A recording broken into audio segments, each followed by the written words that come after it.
There's a Shona idiom, Takanda Pasi, that literally translates to throwing down spears. Figuratively, it means to surrender, give up, or concede defeat. It means you're no longer continuing the course of action. The phrase originates from ancient warfare, where facing defeat, warriors would drop their spears Mapfumo, onto the ground, signaling they were stopping the fight and accepting defeat.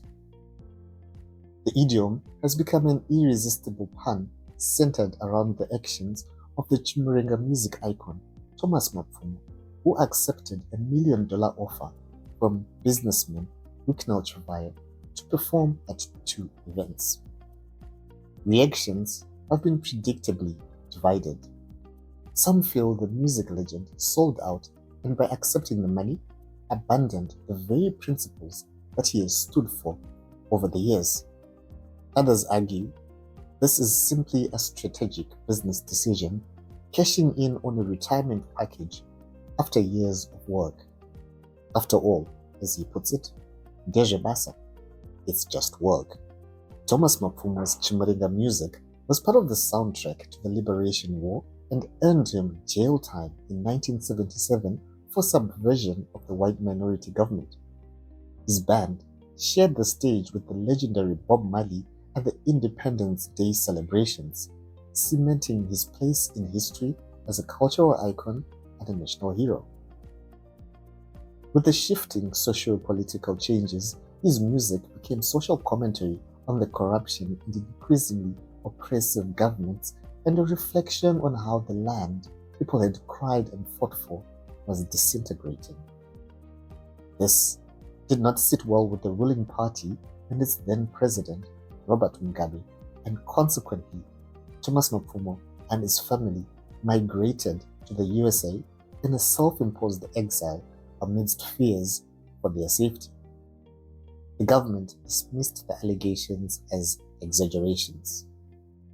A 2012 publication claimed that Mapfumo had repeatedly said he would not return to Zimbabwe because he did not want to live in a country in which he was rich in a sea of poverty, and that he didn't want to ask people who are struggling to make ends meet to pay to watch him sing. Mapfumo, who is known for his blunt honesty, has previously criticized artists who received gifts from business figures, remarking that they were struggling and impressionable, thus easily bought. In 2024, he turned down a lucrative $700,000 package, citing strict personal principles against accepting what he viewed as dirty money, while ordinary Zimbabweans suffer. However, in July 2026, he accepted a $1 million contract from Chivaya. This time, the framing changed. The narrative shifted from gift to contract, from patronage to professional engagement. Mapfumo and his team emphasized that this is strictly payment for services rendered, nothing more, neither endorsement nor allegiance.